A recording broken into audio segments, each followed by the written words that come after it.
There is a round sitting on gun shop shelves right now. It costs less than most centerfire ammo. It fits inside small revolvers and lightweight pistols. Hunters have trusted it for over 60 years, and most shooters either laugh at it or walk right past it without a second look. That round is the .22 Magnum. Here is what most people never stop to find out. It has dropped coyotes cleanly at 125 yards. It has outlasted several cartridges that were built to replace it. And the people who dismiss it the fastest are often the ones who understand it the least. Today we find out why.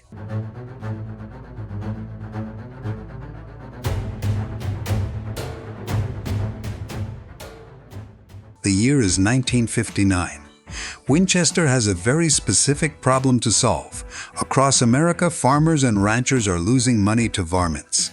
Coyotes are circling chicken yards. Groundhogs are tearing up crop fields.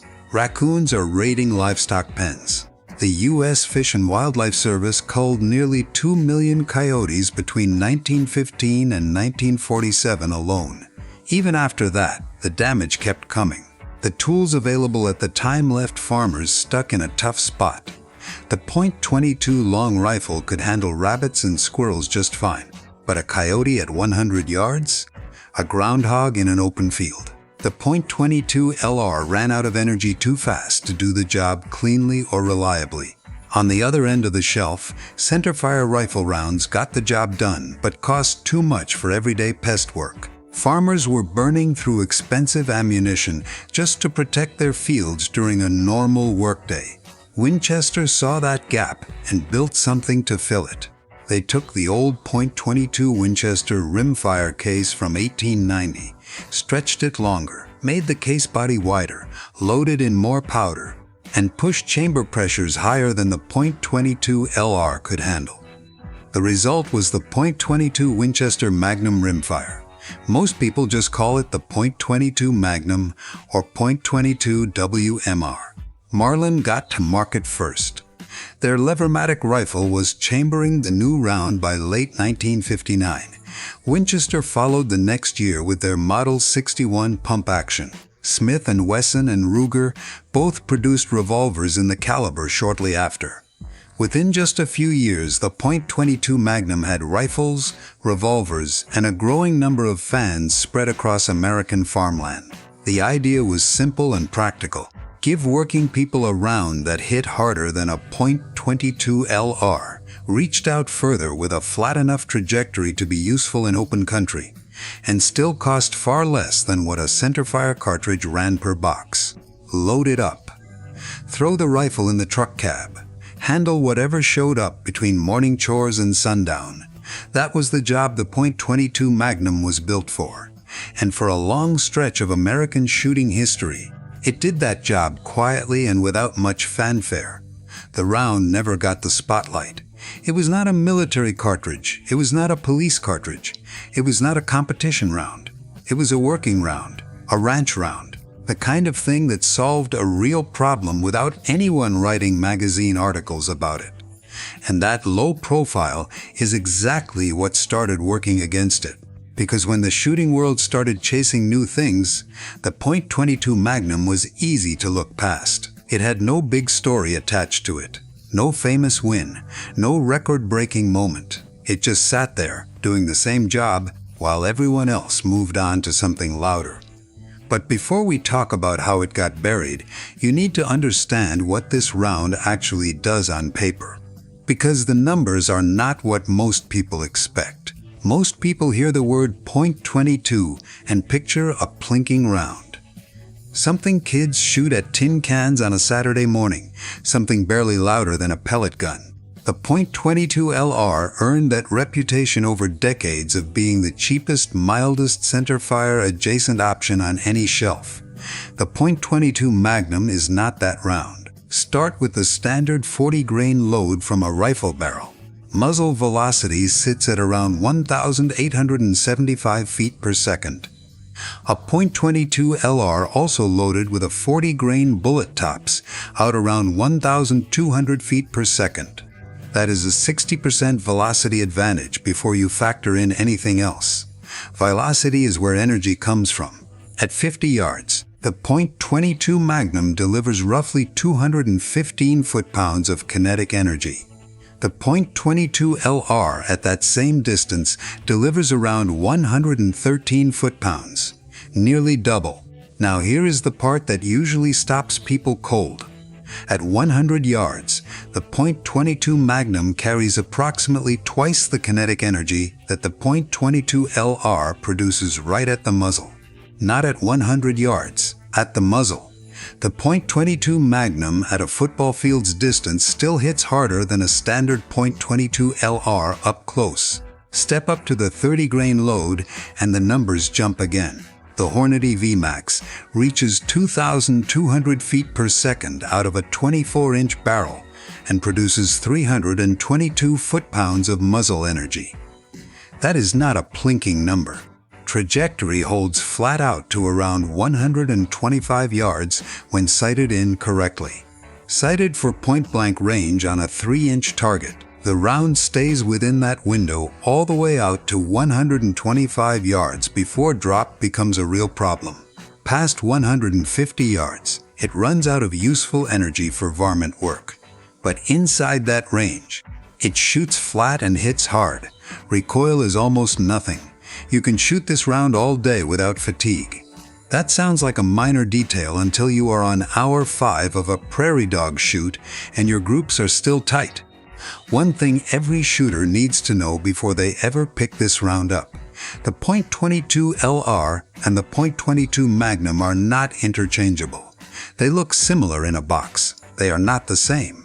The Magnum has a wider case body and a thicker rim. A .22 LR fired inside a .22 Magnum chamber can rupture the case and send hot gas and brass in dangerous directions. Always verify your chamber before loading any rimfire round. These numbers tell a story. This is not a weak cartridge. Inside 125 yards, it does real damage at a price most centerfire rounds cannot touch. The data is clear. The performance is there. And yet most shooters still walk right past it. Here is what happened. The .22 Magnum had a solid run through the 1960s and 1970s. Farmers used it. Varmint hunters relied on it. It held its ground in a specific, practical niche where it worked better than anything close to its price point. Then the market kept moving. In the early 2000s, the .17 HMR showed up. It used a neck-down version of the .22 Magnum case loaded with a tiny 17-grain bullet flying at over 2,500 feet per second. The trajectory was almost laser-flat past 150 yards. Varmint hunters, who were stretching their shots out past what the .22 Magnum could comfortably handle, jumped on it immediately. The .17 HMR felt like the future. The .22 Magnum started feeling like the past. At the same time, military adoption of 5.56 NATO made .223 Remington ammunition widely available and cheap. Anyone wanting real coyote hunting reach could grab an AR-15 and shoot affordable .223 all day. Suddenly the .22 Magnum's reach felt limited by comparison. The .2250 Remington was already a proven choice for longer varmint work. The .204 Ruger offered screaming velocity in a compact package, squeezed above by faster centerfire options and below by the ever-cheap .22 LR. The .22 Magnum had no clear lane left. Sporting goods stores started shrinking their .22 WMR shelf space. New shooters stopped learning about it because nobody was talking about it. Online forums moved on to the next new thing. The round did not disappear. It just got quiet, and quiet in the gun world is almost the same as forgotten. Here is the thing though, the round itself did not change. The ballistics inside 125 yards were exactly what they always were.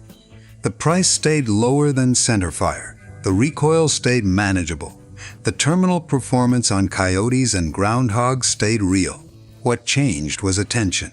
And that shift in attention is exactly where this story gets more complicated. Because while varmint hunters were moving on, A completely different group of shooters started paying close attention to the .22 Magnum. They were not thinking about groundhogs. They were asking whether this round could stop a threat. This is where the .22 Magnum conversation gets uncomfortable fast. The idea of using this round for personal protection has been around almost as long as the cartridge itself. For decades, it was quietly recommended for a specific group of people: the elderly, shooters with weak hands or painful joints, anyone who physically could not handle the recoil of a .38 special. The logic was always the same. A gun you can shoot accurately and consistently is more useful than a powerful gun you cannot control. That reasoning is not wrong, but it needs to come with honest data attached to it. On the capacity side, the .22 Magnum has a real advantage in compact guns. Snub-nosed revolvers chambered in .22 WMR typically hold 6 or 7 rounds. A .38 special revolver of the same physical size usually holds 5. More rounds from a smaller gun with light recoil is a legitimate benefit for the right person. Modern defensive ammunition added another layer to the argument. Hornady Critical Defense and Speer Gold Dot both make .22 WMR rounds built specifically for personal protection. In independent gel testing from pistol barrels, both loads expand to around 0.35 inches. That is meaningful expansion for a rimfire round. Now here is where the data gets hard to ignore. From a short pistol barrel, the .22 Magnum loses a significant portion of the velocity it builds from a rifle barrel. Energy from a handgun drops to around 120 foot-pounds at the muzzle on average. A 9mm fired from a comparable handgun produces roughly 350 foot-pounds. That is nearly 3 times the energy from the same size package. The FBI standard for defensive handgun rounds requires at least 12 inches of penetration in ballistic gel. Most purpose-built .22 WMR defensive loads from short barrels expand well but do not reach 12 inches. Loads that do hit 12 inches of penetration usually do not expand. You get one or the other, not both. The NRA tested multiple .22 WMR loads across barrel lengths ranging from 1 inch all the way to 22 inches. From a 1-inch barrel, almost no load expanded reliably. From longer handgun barrels, some loads hit adequate penetration numbers. But tissue damage stayed well below what a 9mm delivers at any barrel length. The best .22 Magnum defensive loads damaged less than 1 cubic inch of tissue. A 9mm averages around 3 cubic inches. A .45 ACP averages close to 4 cubic inches. One-shot stop data from Marshall and Sanow, a frequently cited but also frequently disputed research source, puts the .22 WMR at a 42% rate. Take that number with appropriate skepticism given the methodology debates. But even if you accept it at face value, 42% leaves a large margin for a defensive situation to go very wrong. So where does that leave the self-defense case? The .22 Magnum is a better option than .25 ACP and .32 ACP by most measures. It is a step above doing nothing. For someone who physically cannot operate a larger caliber reliably, a .22 WMR revolver with Hornady Critical Defense from a 3-inch or longer barrel is a real option that trained shooters have made work. For anyone who can handle 9mm without pain and with consistent accuracy, the 9mm wins this comparison by a wide margin. The data does not leave much room for argument there. The actual danger here is not choosing the .22 Magnum with full knowledge of its limits. The danger is reaching for it without understanding those limits and expecting rifle-level performance out of a 2-inch handgun barrel. That gap between expectation and reality is where things go wrong. Set the self-defense debate aside for a moment. Look at what this round was built for and what it still does better than anything near its price point. Varmint control inside 125 yards. That is the .22 Magnum's real home. Coyotes, groundhogs, raccoons, foxes, prairie dogs. The round hits hard enough to drop them cleanly without the overkill of a centerfire rifle. Recoil stays light enough that a shooter can stay on target for a quick follow-up shot. And the cost per round stays low enough to shoot through a full workday in the field without financial pain. In American Hunter magazine tests, the 30-grain V-Max load at rifle velocity produced what testers described as devastating terminal performance in clay modeling targets. The bullet fragmented completely and created an immediate large wound cavity. Hunters reported consistent, instant kills on coyote-sized animals. That is not accidental performance. That is what this round was designed to deliver. The 125-yard effective range is not a crippling limitation for real-world use. The vast majority of groundhog and prairie dog shots in the field happen inside 100 yards. The .22 Magnum handles that distance with flat trajectory and reliable terminal effect. For hunters or shooters who want a small frame revolver but cannot run a larger caliber, the Ruger LCR in .22 WMR is worth considering when fed Federal Punch or Hornady Critical Defense from a 3-inch barrel or longer. The 7-shot cylinder and the improved ballistics from a longer barrel put it in a more reasonable defensive position than the 2-inch snub-nose options that most people test it from. The Kel-Tec PMR-30 takes the capacity argument to its logical extreme. 30 rounds of .22 WMR in a pistol that weighs almost nothing when empty. Fast follow-up shots. Almost no felt recoil for nearly any shooter. This is not a fighting pistol built to stand up to 9mm in a direct comparison. It is a specific tool for a specific set of needs, and in that narrow role it performs as advertised. For ranch and farm use, the .22 Magnum has never lost its standing. A lever-action Henry or a Ruger American bolt gun in .22 WMR riding behind the truck seat is still one of the most practical working tools in American agriculture.